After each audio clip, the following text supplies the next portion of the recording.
Hello and welcome back to the channel. This is Shay here, and I'm here to talk today about my Pink Floyd vinyl collection, or at least what I've got so far. I'm trying to get the whole discography, and I'm obviously nowhere near that, and you'll see why.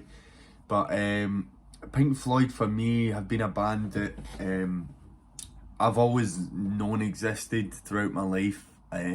But I could never really pinpoint the first time I heard them. Obviously, I'll have heard Another Brick in the Wall Part 2 and Comfortably Numb and maybe even Money in Passing in films and I don't know, fucking shops, whatever. But I don't remember specifically the first time I heard them. However, when I was around 17 years old, I remember me and my friends listening to The Wall. And I would say that's the first time I really remember a cathartic Pink Floyd experience. And since then I've been a massive fan. We watched the movie alongside it and things like that, and we all sort of grew an appreciation and a love for the band that is Pink Floyd. Right now, they're probably in my top 5 best favourite bands of all time. And they'll probably forever stay there. I don't think anyone could really surpass them in terms of how they touch me, how they make me feel, you know. So I have a few records by them, but as I said, I don't have an awful lot. Some of them are sort of different versions of the same album as well. So which, you know, some of them I think are quite cool when I got in different countries and things.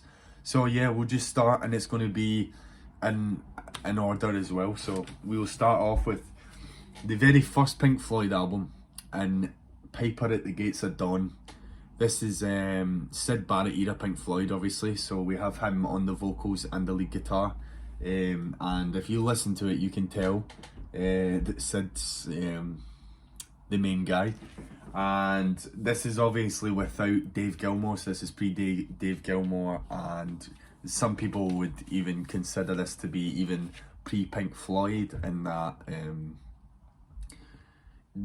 this doesn't sound like what Pink Floyd would become, although I would say that this is the first Pink Floyd album for me anyway, because I think the stuff in this that maybe quite abstractly reappears in the later albums, even as late as Dark Side and things. There are still some things, maybe the way they use space or the way they convey space is still replicated in the other albums as in the same style that it is here. But there are a few songs on this album that I think are really good actually. Astronomy Dorme being one of them. It's a fucking great song. Interstellar Overdrive. So basically, side A track 1 and side B track 1. They are probably the standout ones for me on this album. Some fucking weird songs. A lot of it is gimmicky. I understand this album could even be considered to be gimmicky because you've got songs like Bike and The Gnome. But you've also got Lucifer Sam, which I think is a really cool fucking riff. It's like almost that soft rock sounding riff, which is yeah, I just enjoy that song. Again, the lyrics, if you read along to them, it just sounds like a guy that's been on a lot of fucking acid and is trying to explain, I don't know, maybe this album is maybe like someone on acid trying to read a children's book, because some of the lyrics do fucking sound like that, especially The Gnome, yeah. That one. Or Bike, again, I've got a bike, you can ride it if you like. It's got a basket, a bell and rings and things to make it look good. It's just genius lyricism at its best, So that's the first album. And then I actually don't own Saucer Full of Secrets, but what I do have is, where's it gone? This here, which is a nice pair. This is some sort of compilation album released by Pink Floyd, and it has both the Piper at the Gates of Dawn and A Saucer Full of Secrets there, and it's also got a nice pair right there. And yeah, this album I actually had never had any idea that it existed, but I was on holiday in Budapest, and I was in a record shop and I looked at the Pink Floyd section and found this, and because I already had Piper, I skipped by it. But when I returned to the record shop, I saw that it had Saucerful, and I also noted that it says here it was made in Yugoslavia, which is a country that no longer exists. So I don't know, I thought that added to it, so I sort of had to buy it. This is the gatefold here. It's just pressed on black vinyl, and obviously this is an original, but I'm not even sure what year this was produced. So yeah, a nice pair. I had never seen that before. I thought that was pretty cool. Then next up we have, this is in as much of an order as I possibly can. Next I have Medal, which is skipping a few albums. I'm missing on my Gumma, At My Heart Mother, maybe even something else. But yes, this is Medal. This is not an original press either. This is one of the Columbia represses that have been coming out over the past few years. So it's a remastered audio and all that sort of thing. So as you know from that iconic album cover of the ear and water, and it comes like this in a gatefold with the band here, and this, as you can see, Dave Gilmour's in the band, although I'm sure he was by Saucerful, but I'm not entirely sure. This is, yeah, it's made, these represses are made to look exactly like the original ones, so even the label, I think, is this. Actually, it might not be. It may not be because it's not got the Columbia press. But yeah, in terms of this album, this is one of the better Pink Floyd albums in my opinion. Obviously you've got the absolute epic song that is Echoes, but you've also got some good songs, like I like Pillow of Wind. What else is on this? Seamus with a dog. Yeah, One of These Days, I like that too. And obviously you've got on the other side is just Echoes on one entire side, because fucking 8 minutes of it's taken up by whale noises, but fucking good whale noises, you know, the good ones as opposed to the shit ones. But yeah, this is Medal, and I'm sure if you're watching this you all have heard that album. I've also got this here, which is an original press. It's in a pretty shit condition apart from the disc, so I got it fairly cheap, but if the disc was damaged I wasn't going to buy it, but the disc is completely fine. Just got to be careful with this. So this is Obscured by Clouds, and which, if I'm not mistaken, is another movie soundtrack. I'm not sure, but it might be. Oh yeah, maybe a movie called La Vallée. It says there music from La Vallée, so I think this might be a movie soundtrack. This one I haven't actually listened to that much, honestly. But again, if it's Pink Floyd and it's the, you know, this sort of era, it's beautiful sounding, and that's perhaps something I want to check out a bit more. Only problem is with this record that I bought is some fucking idiot put a sticker with his name on it. Like, I understand that maybe back then you were going to parties and you didn't want to lose your vinyl, which is, you know, fine. But bro, if only you knew that doing that would have fucked it up for someone else. So whoever this guy is, you should be fucking ashamed of yourself. It's a joke. And as you can see, it's ripping away the cover as well. So just slightly annoying, but I did not pay that much for it, so, you know, I'm not too bothered. This is the inner sleeve here with you know, other Harvest album covers. It even has the Mad Cat Laughs there by Sid, as well as, yeah, other shit. And it's just pressed, as I said, all of these are pressed on this black vinyl, and this has got the Harvest label here to show that it's original. So yeah, not in the greatest condition, but something that I wanted to pick up, and it was fairly cheap. Like, for example, like as you can see here. It's taped at the bottom and shit. It's really, really damaged, but the disc is perfectly fine. Then we'll have the other movie soundtrack, which is More. This is another original press here. This is the Columbia press of More, and I've not seen the movie. Is the movie called More? Yes, it's called More. Okay. Yeah, I have no fucking idea what the movie's about, but what I do know is the music and some songs that, you know, some sounds that I really didn't expect from Pink Floyd at all. Like, for example, the Nile song to me sounds like a heavy, sort of approaching heavy metal track. I just didn't expect that to come out of Pink Floyd. And you also have, I like Cymbeline. Cymbeline's a good one, and Green is the Colour is pretty good, and the first song, Cirrus Minor. And again, it's just pressed on this single sleeve with the promotional material, and it's on black vinyl. So yeah, these first few here, apart with the exception of Piper at the Gates of Dawn, I don't really listen to an awful lot, but again, it's a sort of I have to have them sort of feeling. Next we have Dark Side of the Moon. Yes, which is an album that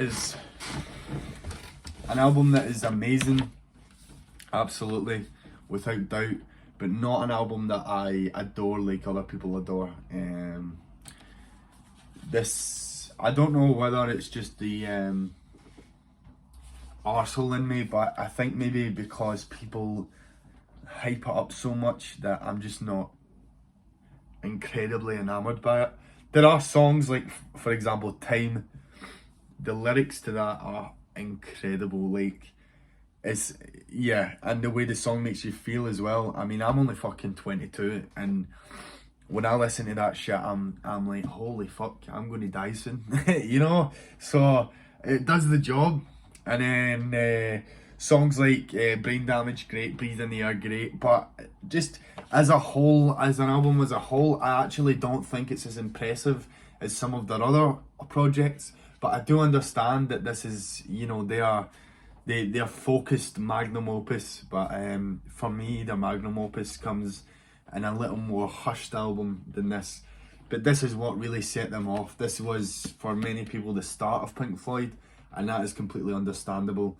And at the time, this must have been revolutionary in terms of sound and approach to music in general. Then we have, okay, so I have two versions of this album. One of them is this remastered version, which comes, so it came in this sort of fucking bin bag looking material, so that you can hold the album in this, but I just keep it out. And this is a record here, as you can see. This is one of the, as I said, one of the represses. I think they all came from 2016. Most of them got repressed. Show you the inner sleeve there with the one cut off corner for some reason. And that's the other side. And as I said, pressed on this black vinyl single disc there as well. What can I say about Wish You Were Here? In my opinion, this is their joint best album, along with another one which I'll show later. It also comes with this postcard, as I'm sure the original did as well, with the whole Wish You Were Here thing. But yeah, this album I think is on the same level as another album we'll come to. And obviously I don't have to explain how deep this album is in terms of how it addresses the whole Syd Barrett thing with them not even recognising when he returned to the studio.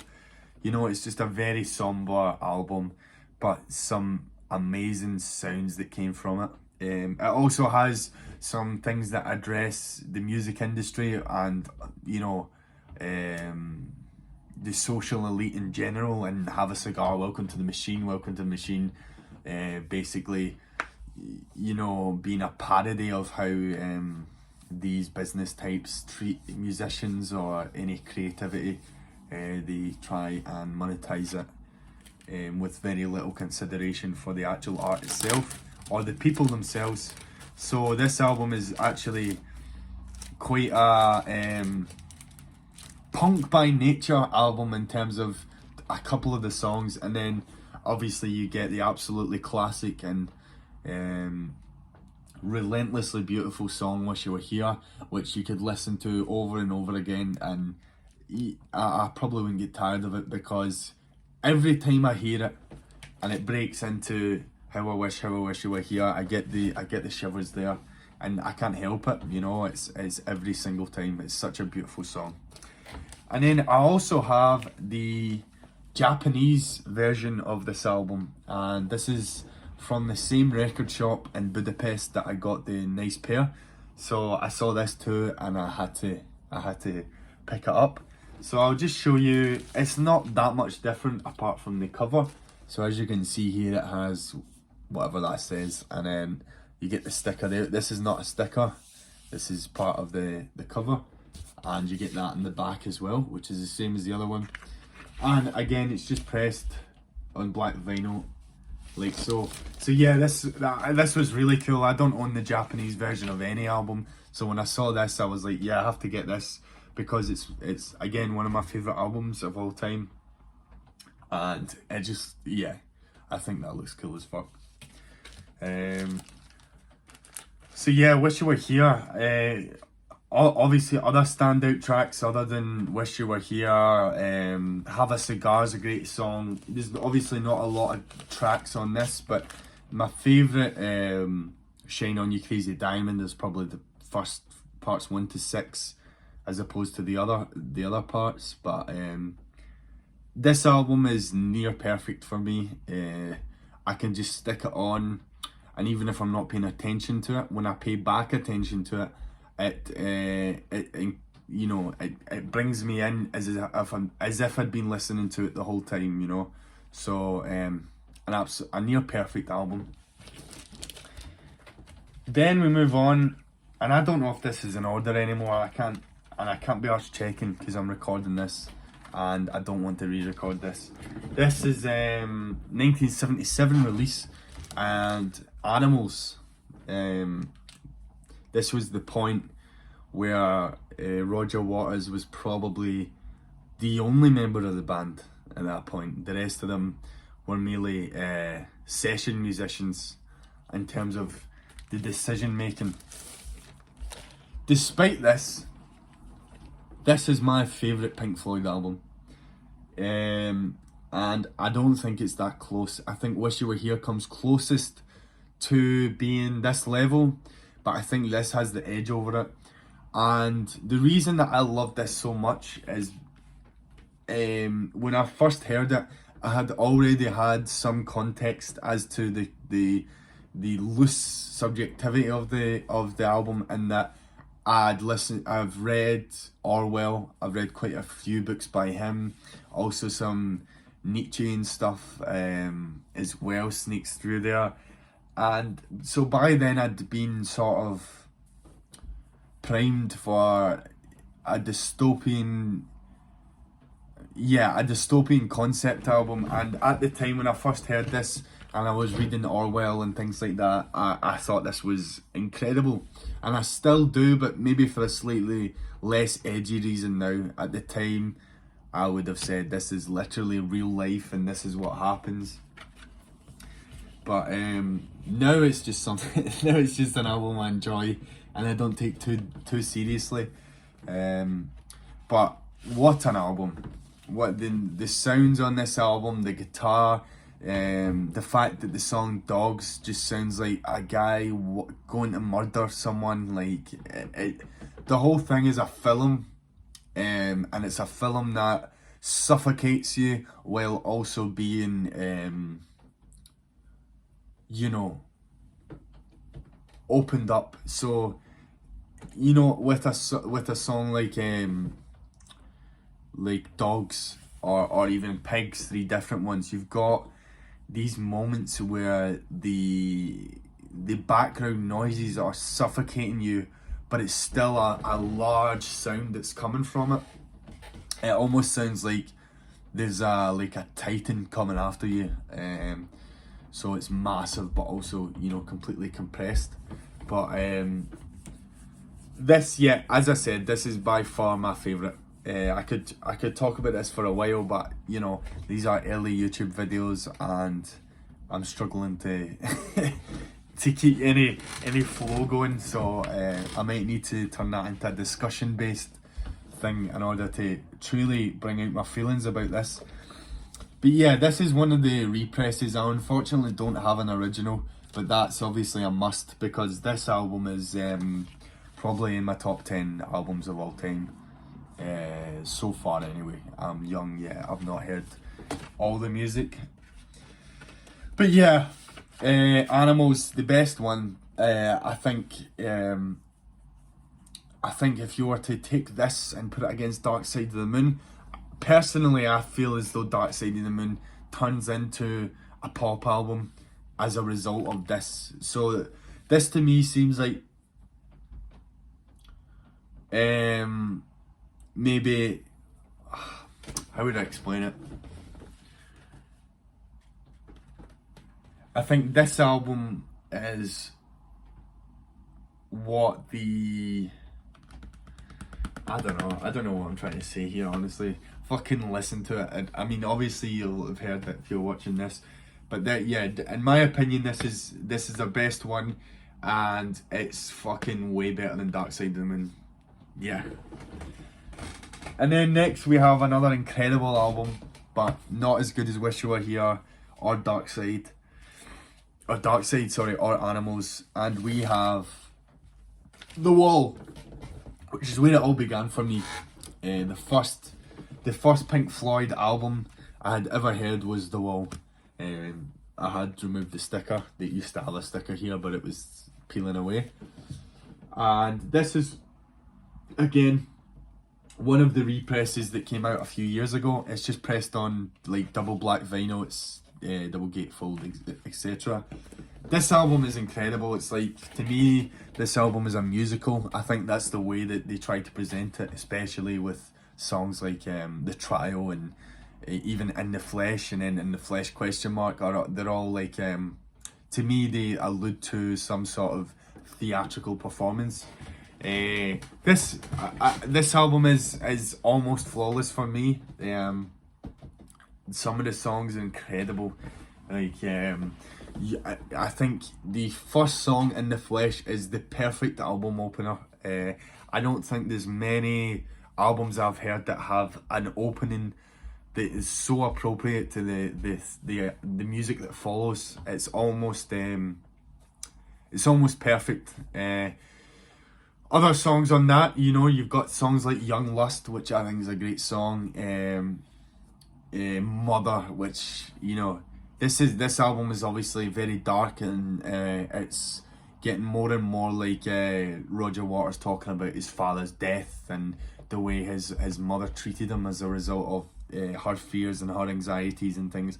So it is a very, again, suffocating album, but it is also so grandiose. It's so opulent as well at certain points. You know, you're sitting there and the sounds are so rich, and you know, some of the best guitar work from Dave Gilmour as well. Dave Gilmour is the master at being simply complex, and that you could go and learn his solos tomorrow, but you'll never play it like him. And that's what's amazing to me, despite the fact that there's no complexity to what he plays.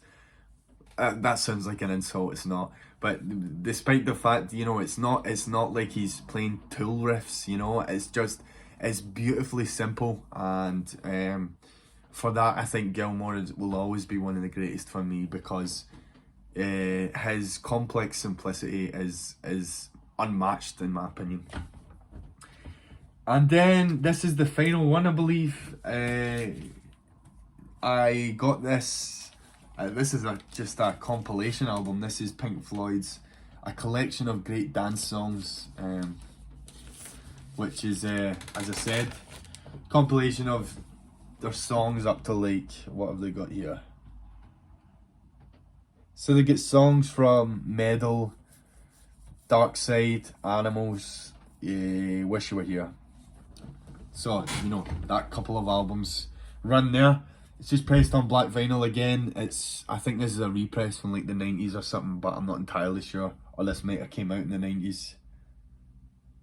No, this is from 1981, it says. But yeah, this is just a sort of greatest hits compilation sort of thing. And that completes my collection. I will make videos on Pink Floyd in the future, a bit more in depth. I feel as though this video, I was, you know, rushing through these albums, so I need to, you know, make some videos with larger points, because there are larger points to make with this band. There always is. You could talk endlessly about a band like this, but that's my collection so far. That's what I've got, and hopefully I'll be able to get more over time. It's very difficult to get Pink Floyd vinyl, especially originals, as there'll be a bit more money, or you're at the risk of getting a shit press of it, so the disc is scratched, or the album itself is, you know, scratched, the album cover. And then also the represses are ridiculously priced. So for example, for me to get Umma Gumma or Atom Heart Mother, for example, I'm probably looking at around £40. For both of them, it was probably about 80 to £100 for 2 records. So obviously back when these albums came out, they would have been nowhere near that price, and so it's a lot it was a lot easier then than it is now, so that's just the way of it. So most of these records that I've bought, apart from the original ones, they were all at least £35 just for one of the records, which is fucking daylight robbery, but I have to because I want them, you know.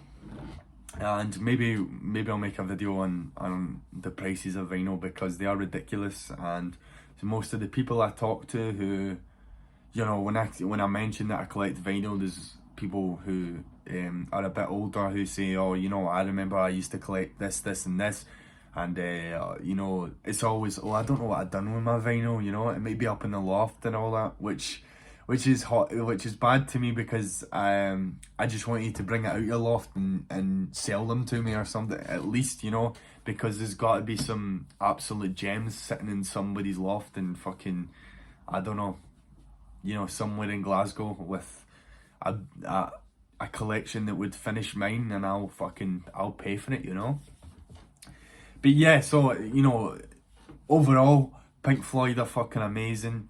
Vinyl's expensive, and I want to get more of these records. I do also have a single for Another Brick in the Wall Part 2, and the B-side is One of My Tons, I think it's like that. But that's, my singles are in like a cupboard somewhere, I can't really be bothered getting. And I also have somewhere a performance of Dark Side of the Moon. Oh no, it's not. It's a performance of Pink Floyd in general, but it's performed by an orchestra. I didn't buy it. It was given to me, and I've never listened to it. It sounds pretty guff, honestly. It sounds pretty boring, but you know, if you're into that, you're into that. And that concludes it. That's me. I can't believe, man, that it fucking takes me half an hour to show off a few records. But if you've got to this point, thank you for watching. I hope that anything I said is relatable, at least something. And I'm gonna, you know, improve. The more videos I make, I'm gonna speak a little better and that sort of thing. I just want to make these just now, just because I enjoy talking about it, you know. So thank you for watching. I appreciate every single view, even if you just watch for a couple of minutes. Thank you for considering watching this, and I'll see you guys later.